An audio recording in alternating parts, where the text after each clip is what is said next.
Welcome to the Unshackled Life Podcast, real talk about faith, freedom, and following Jesus. My name's Dalen Woodard, and today is a Then and Now podcast. I'm about to read something I wrote 12 years ago. I haven't read it since I wrote it, so what you're hearing will be as fresh to me as it is to you. After I read it, I'll respond with what I think today.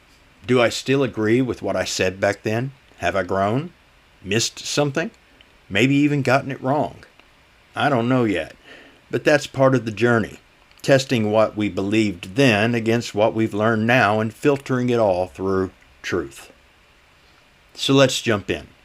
Here's what I wrote 12 years ago. So far gone. Quote, I want to be so far gone in you, so far nothing else will ever do. I want to be so far gone in you. 1,000-foot crutch. There are times when I look at my life and the situations in it and realize that I've gotten 1 or 2 degrees off course. I'm not talking about slipping into the deep end of the pool of self or backsliding, but rather simply realizing that God and my relationship with Him do not quite have the priority that they should have. It's easy to slip into the performance mentality at that point and start thinking of all the things that I should be doing. I need to pray and meditate more. I should read and study more. I need to make sure to put God first in my life, etc. And there's nothing wrong with those things, especially the last one. The idea of putting God first in my life is a good one. It's even scriptural. Seek first the kingdom of God and His righteousness. I've heard repeatedly that if I put half as much energy in pursuing God as I did in pursuing those things I'd become addicted to, that I wouldn't have trouble walking with God. I agree. I don't want religion in my life. I want relationship with Christ. I don't have to prioritize my wife.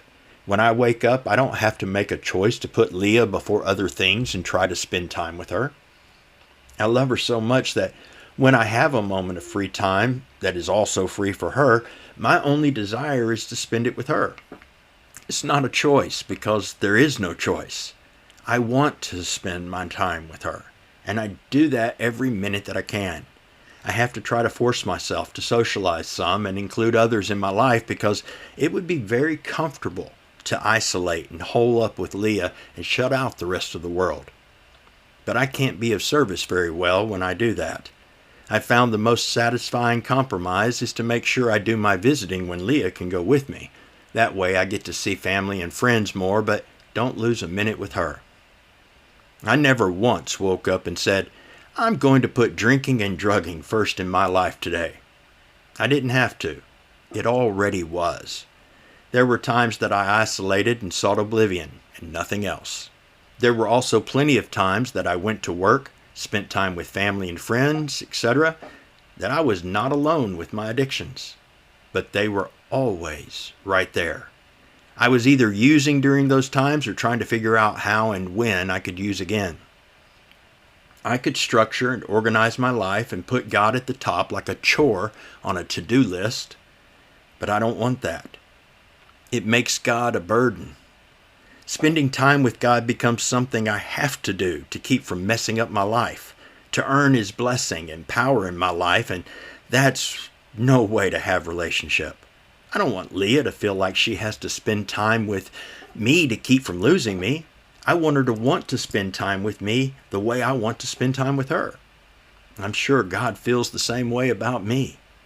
I want to be so in love with God that my love with my wife pales by comparison. I want to be so consumed with relationship with Him that I don't try to put Him first. It just happens.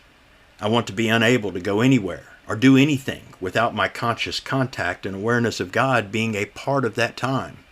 I want to be so far gone in my relationship with Jesus that there's no area in my life where I can say, here I am spending time with Him, and here I am not.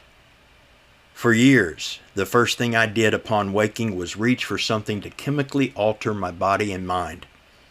I didn't think about it. It never got written down on a to-do list.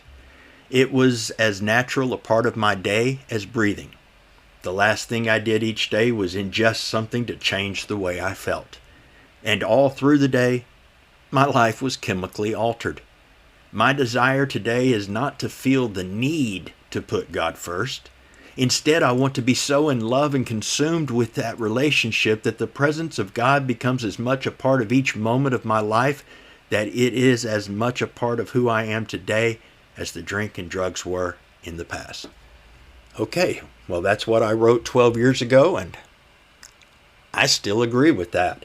I would like to think some progress has been made. I definitely have more of those times and more often that I have that awareness of conscious contact with God, and I think I am more faithful to put Him first, and that it's more of a desire and natural thing and not an obligation. So I believe that that desire of my heart has been fulfilled in one sense, but in another sense, I could do it so much better. There are still times when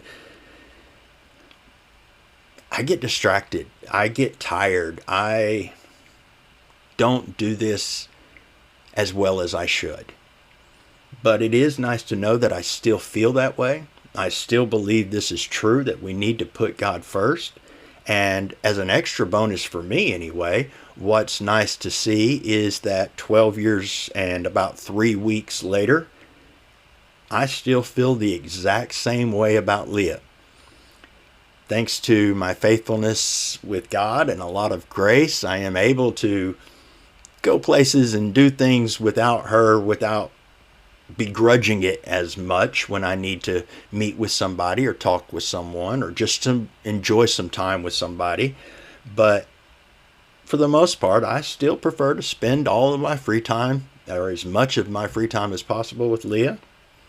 And I like to go through my day, whether I'm doing something trivial or working or having free time, even playing a video game or just listening to music. I like to do it with that understanding that God is with me, an awareness of God's presence and care for me.